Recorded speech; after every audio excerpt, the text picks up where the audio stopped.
आज हम बात करेंगे भारत में होने वाले बड़े अजीब और गरीब दास्तान।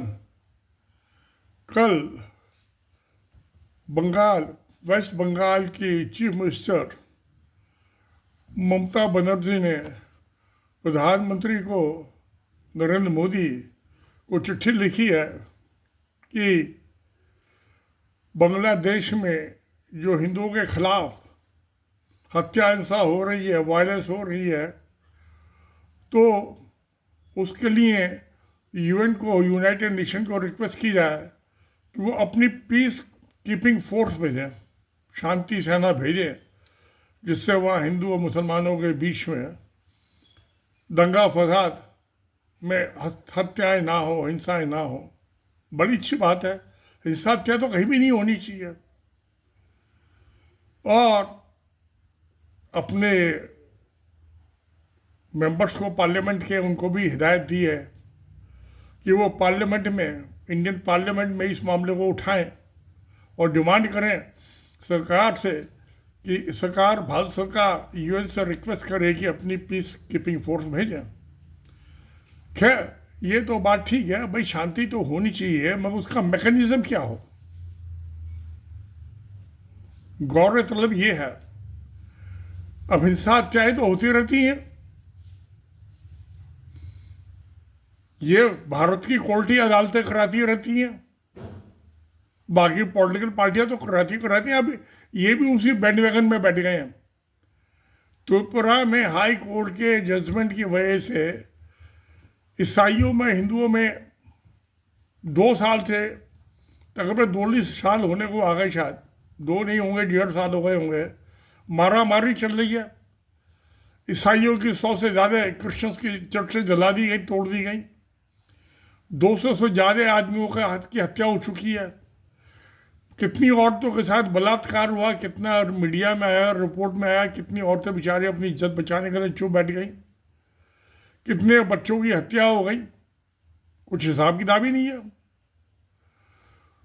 तो वहाँ पे उसके मणिपुर के लिए किसी ने नहीं कहा, किसी स्टेट के चीफ मिनिस्टर ने, ना मणिपुर के चीफ मिनिस्टर ने कहा। यहाँ बीजेपी की सरकार है, चीफ मिनिस्टर भी बीजेपी का है, कि भाई यूएनओ को रिक्वेस्ट करो कि अपनी पीस कीपिंग फोर्स भेज दें यहाँ ईसाइयों और हिंदुओं में शांति कराने के लिए। किसी ने नहीं कहा। अब ये जहाँ तक दंगे फसाद का बात है, ये होते रहते हैं। हाँ, अब ये अलबत्ता अब बहुत तेजी से हो रहे हैं।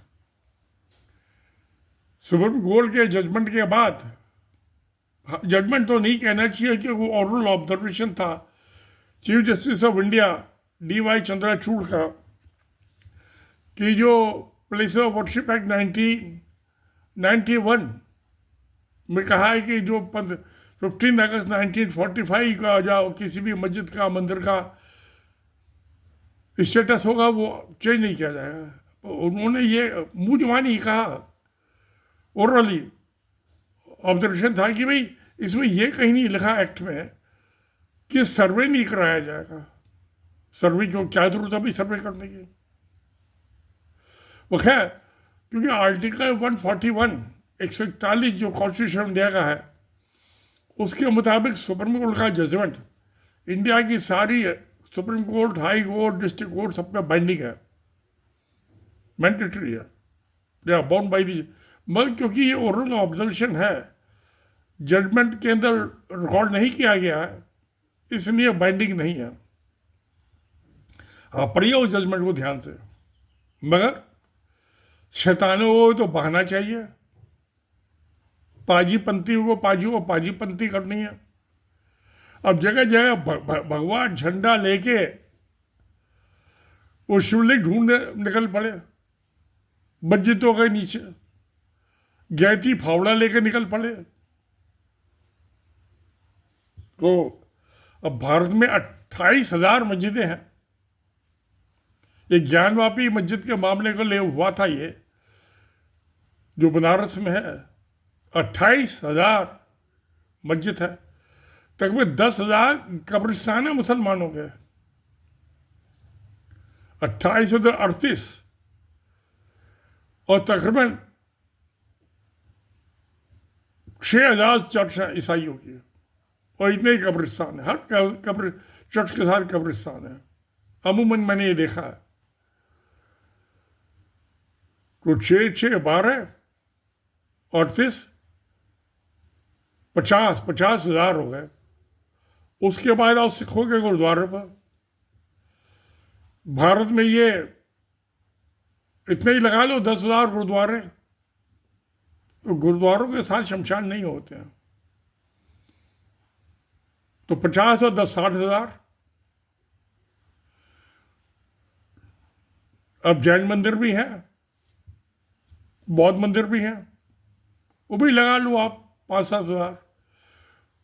तो ये 65-70,000 जगह पे सर्वे के नाम पे खुदाई करके शिवलिंग ढूंढा जाएगा, भगवान को ढूंढा जाएगा। अब मान लीजिए एक एक जगह पे खुदाई करके शिवलिंग भगवान को ढूंढने में 100 आदमी भी गए, 100 में तो काम नहीं चलेगा, भगा देंगे उन्हें मार कूट के। 1,000 आदमी लगा तो हिंदुस्तान की आधी आबादी तो भगवान ढूंढने में लग जाएगी, खोद खोद के। जगह जगह दंगे फसाद होंगे। तो भाई ये 60-65,000 जो जहाँ जगह दंगे होंगे वहाँ पे भी क्या यूएनओ से रिक्वेस्ट की जाए कि भाई आप अपनी पीस कीपिंग फोर्स भेजिए। ये इंडियन आर्मी तो कुछ नहीं करेगी। पुलिस जो है दंगाइयों के साथ मिली हुई है, क्योंकि कोर्ट के ऑर्डर है उनके पास सर्वे के नाम पे। वैसे भी सारे हिंदू हैं, सारे कम्युनल हैं, पुलिस वाले भी, जज भी। सरकार तो है ही है, जैसी है वैसी है। मैं ये तो परमानेंट अप्लाई, मैं जो है कहता हूँ कि ये जो जुडिशरी है ये परमानेंट ब्यूरोक्रेसी है। जुडिशरी, पुलिस भी परमानेंट जुडिशरी है। जैसे आईएएस है वो इनको ये नेता तो आते हैं जाते हैं, 5 साल में इलेक्ट होते चले जाते हैं, आपस में लड़ते रहते हैं नेता, एक दूसरे की हत्या करते रहते हैं। आरएसएस में तो बड़ी आम बात है, अपने प्रचारकों की एक प्रचारक और दूसरे प्रचारक की हत्या कर देता है। तो कहीं ये तो प्रचारक जो है ये तो बात अलग है। तो मैंने एक और पीछे एक वीडियो में 1 या 2 उनके नाम गिनाए थे किस किसकी हत्या की, आज तक किसी का पता नहीं चला नाम। ये तो होती रहती है पॉलिटिक्स, भाई भाई की हत्या कर देता है सत्ता के लिए। तो अब तो मुझे लग रहा है कि वही दिन तो क्या वापस नहीं आ गया जब जयचंद्र की 11 साल की बेटी संयुक्ता को 56 साल का पृथ्वीराज चौहान उठा के भाग गया और उससे शादी कर ली। 1,000 साल पुरानी बात हो गई। तो फिर जयचंद ने मोहम्मद गौरी को बुला लिया अपनी मदद के लिए अफगानिस्तान से। 1,000 साल पहले की बात है। खुद तो लौट गया, अपने गुलाम को छोड़ गया दिल्ली, जिसने कुतुब मीनार बनवानी चालू की थी दिल्ली में, और सुल्तानगढ़ी जहाँ उसका मकबरा है, रंगपुरी गांव में दिल्ली के। तो कुतुबुद्दीन ऐबक अपने गुलाम को छोड़ गया और एक अपने कुत्ते को छोड़ गया। उस दोनों की कब्र बनी हुई है, कुत्ते की भी, और हिंदू मुसलमान सब उसकी पूजा करते हैं, धूप बत्ती जलाते हैं, अगरबत्ती जलाते हैं। मैंने अपनी आंखों से देखा है। उसके बाद चलो 1,000 साल हो गया, पुरानी बात हो गई, बहुत कुछ बदला। मुस्लिम राज हो गया 800 साल पहले, तकरीबन 8 साल हो गए। उसके बाद वो ये लोधी, इब्राहिम लोधी, जब उसके पिता की डेथ हो गई तो उसके छोटे भाई ने सोचा, चाचा ने सोचा कि मैं अब सुल्तान बनूंगा। मैं बन गया उसका बेटा, बाप के बाद बेटा बन गया, चाचा को नहीं पूछा। चाचा नाराज हो गया। तो चाचा, और खुद ऊँची क्या था, उसका जो फादर पिता था वो आराम से भाई जैसे टैक्स दे दिया, कोई सख्ती नहीं करता था टैक्स वसूली में ज़्यादा। मैं ये इब्राहिम लोधी सख्ती से टैक्स वसूल करने लगा। तो कुदरत में इंतजाम तो बंदोबस्त सबका ही है ना, पापियों का। तो राणा प्रताप के बाबा, ग्रैंडफादर राणा संग्राम सिंह, मेवाड़ के राजा, बड़े बहादुर आदमी थे। पर इब्राहिम लोधी से लड़ने की हिम्मत नहीं थी। जोधपुर के महाराजा, जयपुर के महाराजा और इब्राहिम लोधी के चाचा, और उनका बेटा चाचा का जो था गवर्नर था लाहौर का, वो, इन्होंने बार बार बाबर को चिट्ठी लिखी कि तुम आ जाओ भाई, हमारी जांच हुआ, बहुत टैक्स वसूल कर रहा है, परेशान कर रहा है। तो क्या करता बेचारा बाबर, आ गया। तो मुगल वंश का शासन चला 250 साल। तो मोहम्मद गौरी भी मेहमान था जयचंद का। भाई जिसको न्योता देते हो आप, वो तो मेहमान ही होता है ना। फिर बाबर मेहमान हो गया। वैसे बाबर से पहले उसका बाबा जो था ग्रैंडफादर, तैमूर लंग, 1.5 टन का आदमी, उसे एक नया रास्ता खोला। वो वाया सियालकोट होता हुआ और मुजफ्फरनगर से होके मेरठ होता हुआ और वाया गाजियाबाद आया था दिल्ली। मेरठ का भी किला जो आज वहाँ पे तहसील है सुभाष बाजार, वहाँ पानी की टंकी लगी हुई है, ट्रीटमेंट प्लांट, वो पहाड़ी का वो जो था उसके ऊपर किला था मेरठ का, वो ढा दिया, तोड़ डाला।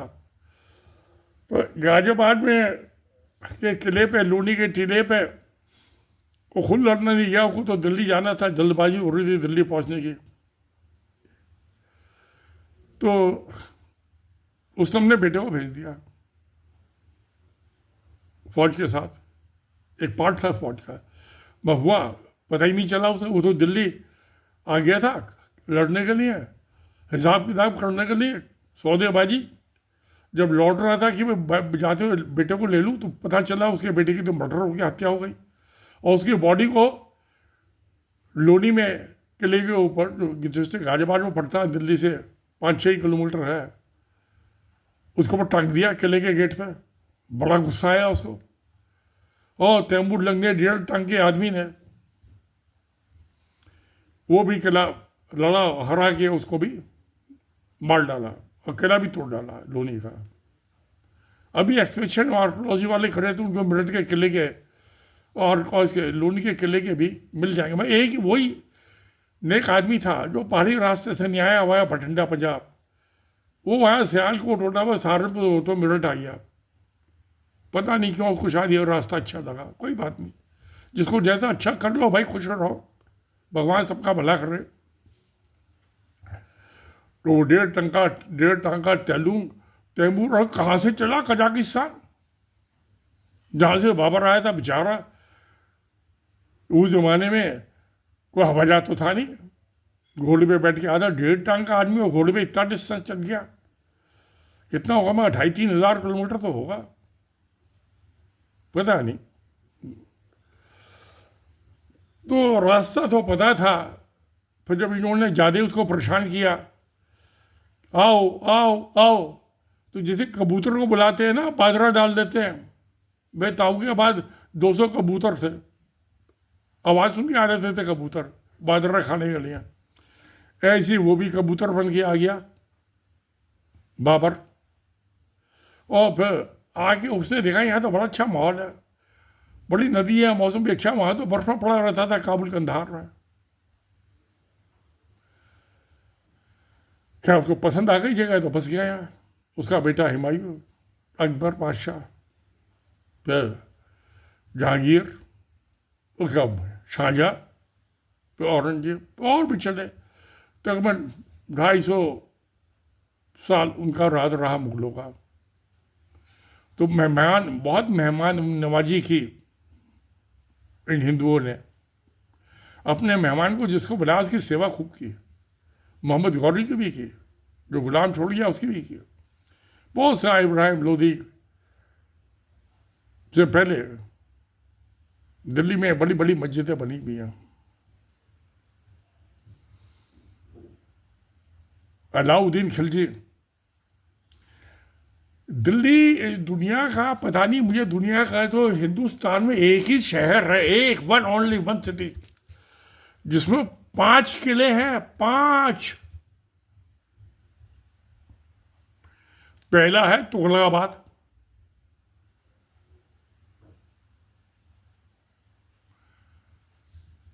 उसके बाद श्री फोर्ट,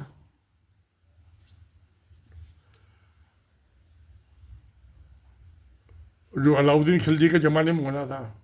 बहुत खूबसूरत मस्जिद बनवाई भी है उसने कुतुब कॉम्प्लेक्स में। एक और मस्जिद बने, वो कुसुमपुर गांव है वहाँ पे, उसने कहा मैं दुनिया की सबसे बड़ी मस्जिद बनवाऊंगा, बनवाई। आज उसके चादर झुग्गी झोपड़ी कॉलोनी बसी है। अब तो मैं 40-45 साल से गया नहीं, 80 साल हो गए, मैं बुढ़ा कहाँ जाऊँ, तो नहीं गया वहाँ। तक पहुँच के स्कूटर से जाता था मैं, हालांकि मुझ पर सरकारी जीप भी थी, वो जा नहीं पाती थी, इतनी चारों तरफ झुग्गियाँ थे, गली सी थी छोटी सी। बड़ी ब्यूटीफुल, बहुत बड़ी मस्जिद बनी हुई है ऊंचे प्लेटफॉर्म पर। अब पता नहीं दुनिया की सबसे बड़ी है ना। भोपाल की भी मस्जिद बहुत बड़ी है, वो भी मैंने देखी थी जब मैं भोपाल में पढ़ता था 6ठी क्लास में, एक साल। शाहजहानाबाद हमारे स्कूल के पास ही होती थी मस्जिद को। तो फिर भाई मेहमान बुलाओ तो सेवा तो कर, जैसे दामाद को बुलाते हो तो सेवा करनी पड़ती है, ऐसे हो। बाबर और उसके खानदान के बच्चों की सेवा हुई। उसके बाद फिर झगड़ा खड़ा हो गया, ये मराठे आ गए, इन्होंने बहुत टैक्स लगा दिया, 25%। ये 15% पेशवाई और 10% छत्रपति का, 25%। अब जो टैक्स कलेक्शन करेगा उसका जो टैक्स एडमिनिस्ट्रेशन कलेक्शन का एक्सपेंडिचर होता है 15%, वो लगा लीजिए आप 40%। अब वो जमाने में इंडस्ट्री तो थी नहीं, खेती थी। अब खेती के बारी की उस इकोनॉमिक के ऊपर आप 40% टैक्स वसूलो, राजा कर नहीं पाते थे, खासतौर से राजस्थान वाले। उसने जब नई टैक्स वसूल करके दे पाए तो जो जयपुर का राजा था उसको हटा के बड़े भाई को छोटे भाई को बना दिया राजा जयपुर का। बाद जब जयपुर के राजस्थान के राजा डर के जैसे तैसे भाई किसी का गला दबाओ, घोटो, टैक्स तो वसूल करना पड़ेगा, अपना भी पेट काटो। क्या मरता क्या नहीं करता। तो अब जो था, जो बड़े भाई को हटाया जयपुर के, बदला नाराज हो गए। अब नाराज भी में क्या करें, ये टैक्स वसूली से बाज नहीं आता।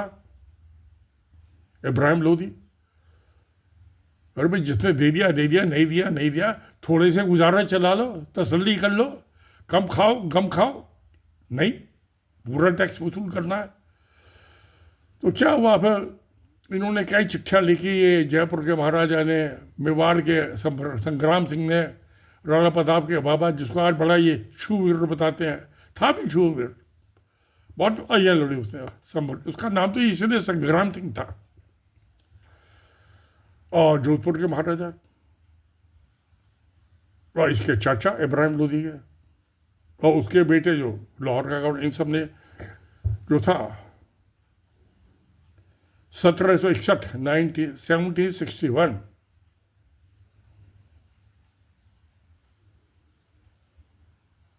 में फिर जो अफगानिस्तान का बादशाह था,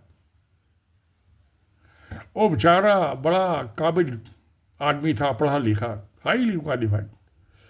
अफगानिस्तान ट्राइबल्स में बटा हुआ था, तो उसने 1757 में अफगानिस्तान को यूनिफाई किया, जैसे बिस्मार्क ने जर्मनी को किया थी यूनिफाई। ईस्ट इंडिया कंपनी ने इंडिया को यूनिफाई किया था। तो वो उसी काम में बिजी था। क्या करे, कोई आपको भाई दावत दे, मेहमान इनविटेशन दे कि आप भाई दावत खाने आ जाओ, मैं बड़ा दुखी हूँ, मुझे मुक्ति दिलाओ दुखों से, तो भगवान बन के आ जाता ना कोई।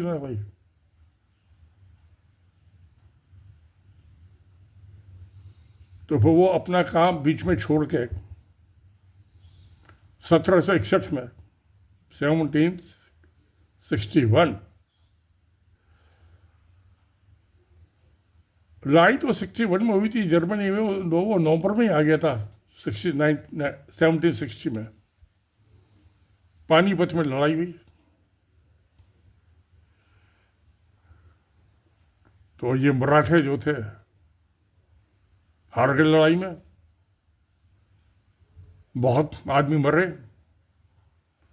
अब वो बार बार मैसेज भेज रहे थे पेशवा को लड़ाई चालू होने से पहले ही।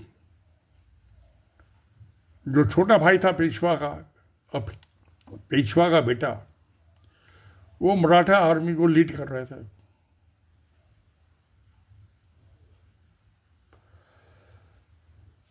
खैर कोई जो होना होता वो होता है। अनहोनी बड़ी बलवान।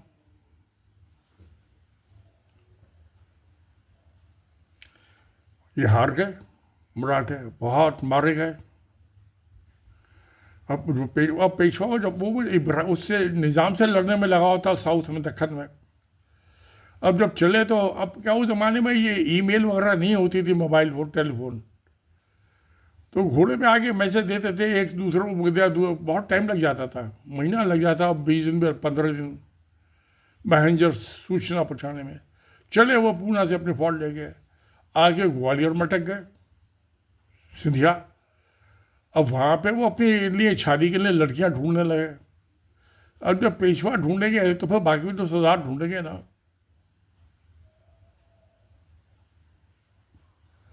तो सब वो 11 साल की लड़कियाँ, उस जमाने में 11 साल की लड़कियाँ ढूंढते थे शादी के लिए। जैसे जयचंद की बेटी को पृथ्वीराज चौहान ले गया था 56 साल का उठा गया। ऐसी पेशवा भी बुढ़ा ही था, पर लड़की तो 11 साल की चाहिए ना शादी करने के लिए, शुद्ध। तो यही यहाँ तक किया, आगे बढ़े, ग्वालियर से शादियाँ करा के निमटों से मौज मस्ती करके, तो सूचना मिली, दिल्ली तक भी नहीं पहुँचे, पहली सूचना मिल गई कि भाई फौज तो हार गए मराठे पानीपत की लड़ाई में, थर्ड वार में। अब वो जो सज्जन आए थे वो दिल्ली तक आके वो भी वापस लौट गए, अपना हिसाब किताब ले गए, वो भी मेहमान थे, चले गए वापस। तो ये मेहमानों की मेहमान नवाजी का देश है। यहाँ कोई आदमी या किसी को हमलावर कहना अन्याय है, झूठ है। आप जिसको बुलाते हो, चाहे तो वो जयचंद ने बुलाया था महमूद गौरी को, चाहे इन राजस्थान के राजाओं ने बाबर को बुलाया था, या मराठों से लड़ने के लिए, क्या नाम था, मैं भूल रहा हूँ नाम। तो इस तरह से मराठे हार गए जनवरी 1761। और अहमद शाह अब्दाली जो इनको टैक्स, हाई टैक्स से निजात दिलाने के लिए आया था, बुलाया था, को न्योता दिया था, बेचारा आता कौन है अपने आप, किसके पास टाइम है फालतू। वो तो अफगानिस्तान के यूनिफिकेशन में बड़ा बिजी था, थक गया था, कुछ टाइम आराम करना चाहता, नहीं कर पाया। तो अहमद शाह अब्दाली, वो दुरानी ट्राइब का था अफगानिस्तान में, तो उसको अहमद शाह दुरानी भी कहते हैं। बड़ा ज्ञानी आदमी था। तो वो आया, उसकी भी इन मराठों ने और राजपूत के, मराठों ने तो नहीं कि उनको मारा था, राजपूत राजाओं ने उसकी बड़ी सेवा की। शायद गिफ्ट में लड़कियां भी दी होगी पैसों के अलावा, ऐसा मुफ्त में फुकट में कौन आता है। उस टाइम में 11 साल की लड़कियों से ही शादी करने का रिवाज था। अब जैसे ये मुसलमान तो वो बुरा नहीं मानते थे। जहांगीर था, नूरजहां पहले ही उसकी शादीशुदा और थे,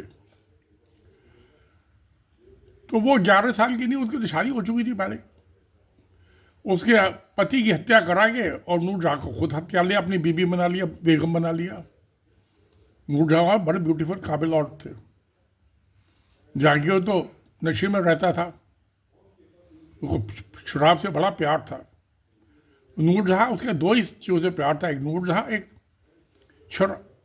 शराब। तो राजपाट तो वही चलाती थी, मुगल वंश, भारत देश का, हिंदुस्तान का। तो है अहमद शाह अब्दाली भाई, वो भी मेहमान था राजपूत के राजाओं का। सिंधिया लड़े थे, इनकी वजह से लेट हो गया, नहीं तो शायद तख्ता पलट दिया होता लड़ाई का। अगर जो पेशवा को जाने देता, वो तो लड़कियां दे दे के इन संध्याओं ने पेशवा को देर करा दी, टाइम बर्बाद कर दिया उस बेचारे का। बुढ़ा आदमी चला था वहाँ से, पूना से। लड़ाई ख़त्म हो गई, दिल्ली पहुँचने से पहले ही उसको सूचना मिल के वो गया ही नहीं पानीपत तक, जाके क्या और था वहाँ से लाशें पड़ी होंगी ना, वो भी चील कौवे खा गए होंगे।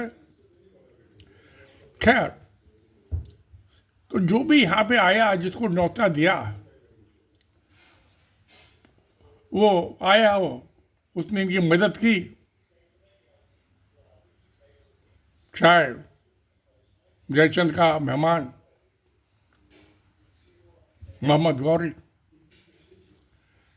चाहे राजपूताना के किंग राजा जो थे उनका मेहमान बाबर,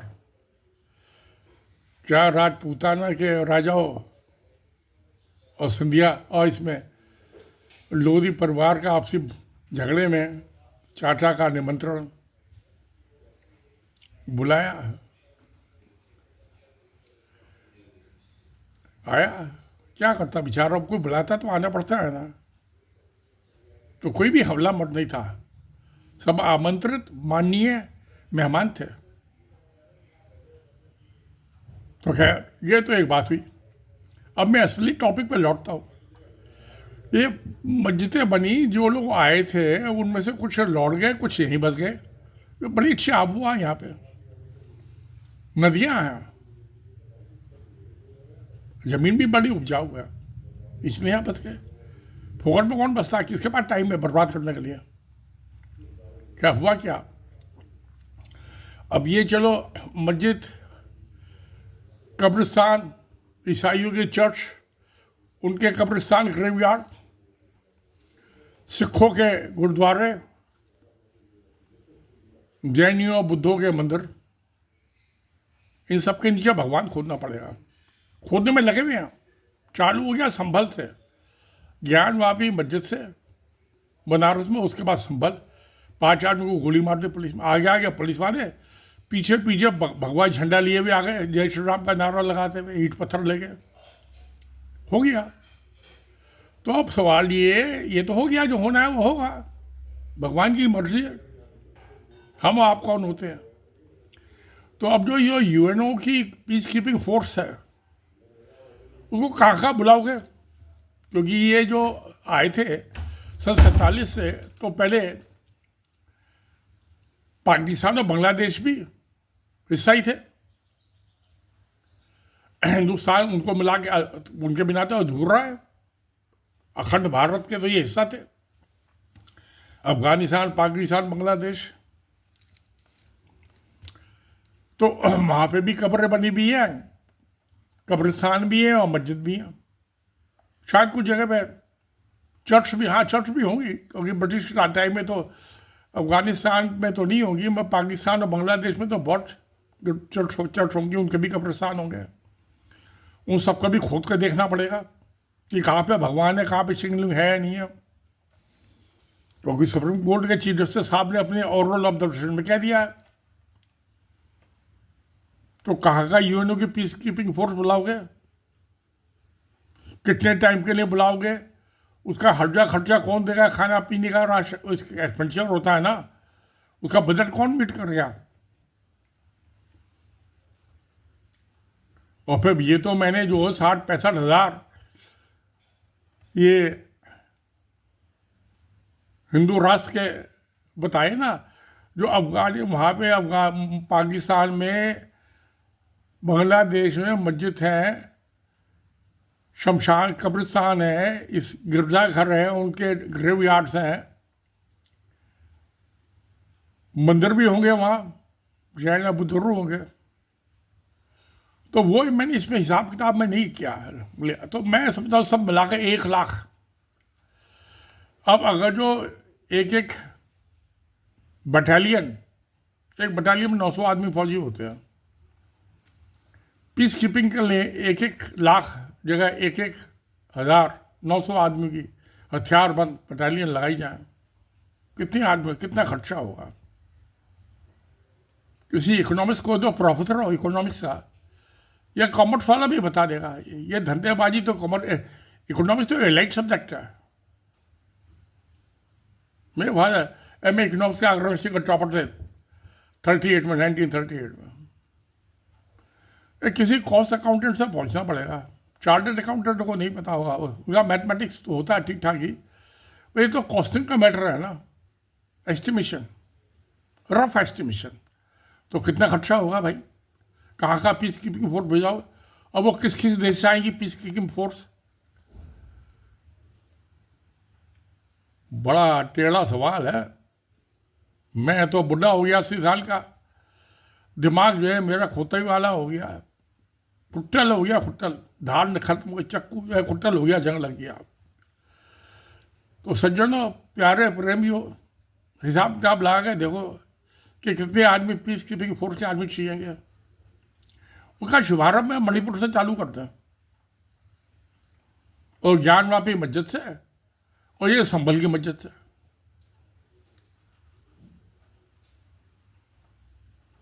चलो ठीक है, कहीं से तो चालू करो, शुभारंभ तो करो। तो ये ममता बनर्जी चीफ मिनिस्टर, मुख्यमंत्री है, महान लेडी है, 4-5 दफ़े चीफ मिनिस्टर रह चुकी है, शायद 3 दफ़े है, आज तो नहीं। 70 ईयर्स की हो गई, बुढ़िया भी हो गई। मैं 80 का हूँ, वो 70 की, मुझसे 10 साल छोटी है, मेरी छोटी बहन है। बस 70 की भी बुढ़िया ही हो जाती है, औरतें यूजलेस हो जाती है, किसी काम की नहीं बचती। खैर कोई बात नहीं, मैं तो बड़ी सम्मान करता हूँ जो भगवा ब्रिगेड वालों की ऐसी तैसी करके रखती है। तो करो भाई, कुछ करो, बुलाओ। अब पार्लियामेंट में पता नहीं आज डिस्कस होगा नहीं होगा, कुछ प्रस्ताव पास कर दे। पहले तो विधानसभा से प्रस्ताव पास कर दे अपने बंगाल की पीस कीपिंग फोर्स बनाने के लिए, शांति सेना। भाई शांति तो होनी चाहिए ना, चाहे तो अपने आप कर लो या किसी पड़ोसी को बुला लो। जैसे महमूद गौरी को बुलाया था जयचंद ने, बाबर को बुलाया था राजस्थान के राजाओं ने,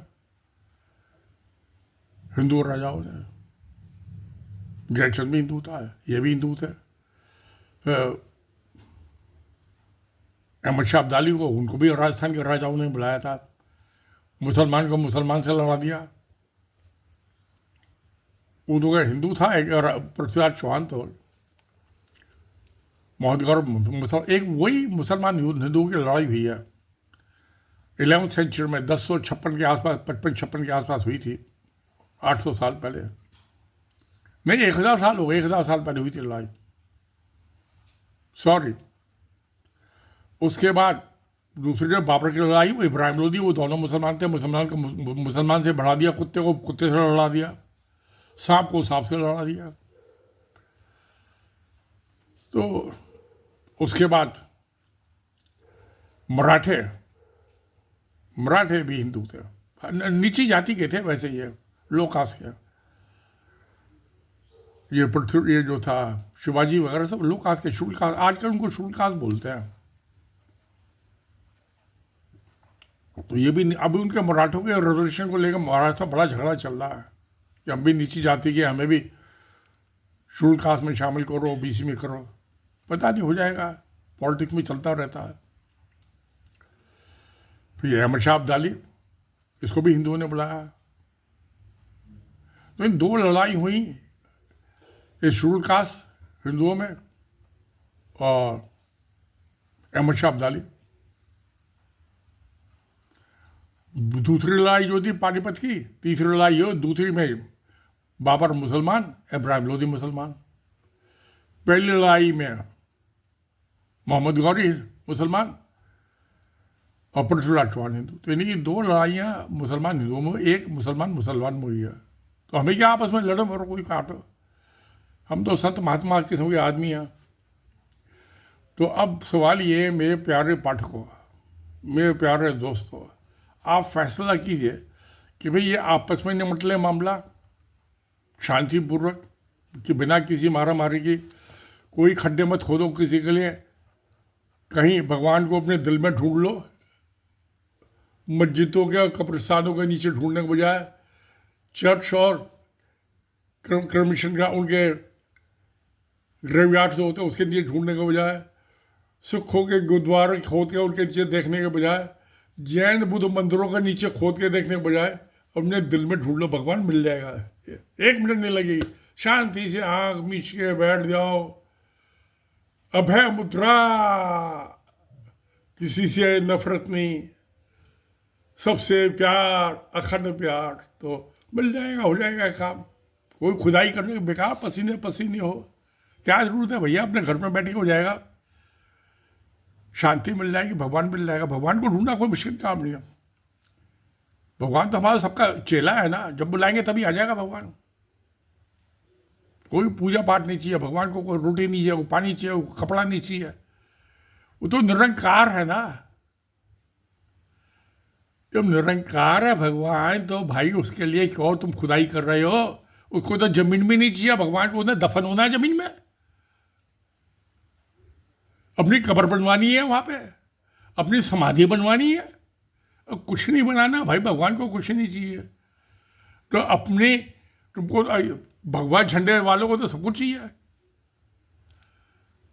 भगवान को कुछ नहीं चाहिए।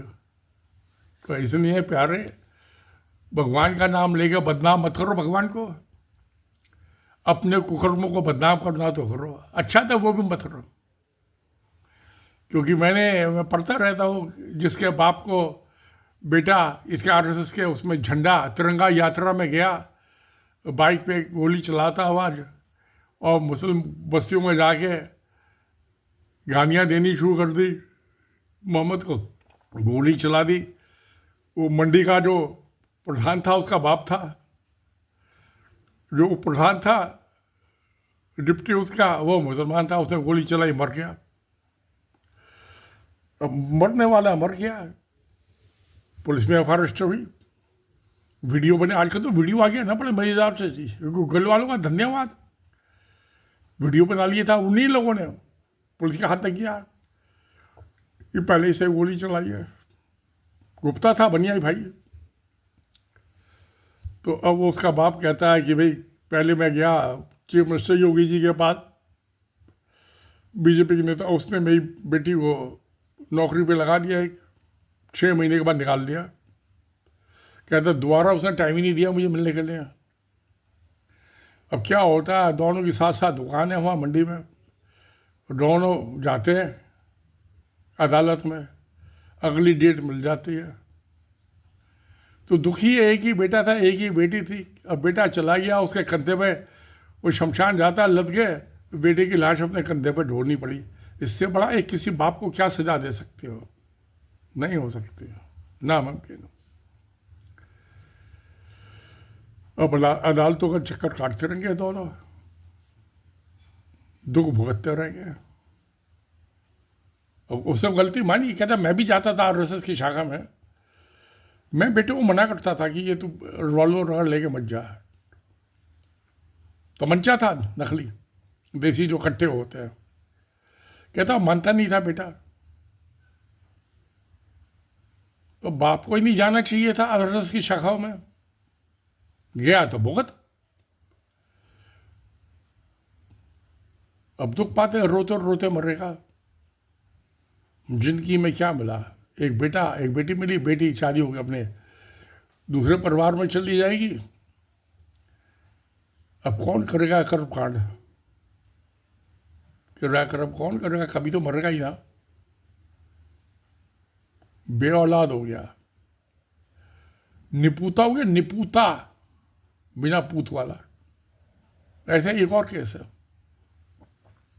दुख पाते हैं। इससे आरएसएस से बच कर रहो, ये गुंडा बनाएगा तुम्हारे बच्चों का, और कुछ नहीं बनाएगा। तो अच्छा क्या, तो भाई आपकी मर्जी, सो दोस्तों, नमस्कार, धन्यवाद, सत्यमेव जयते।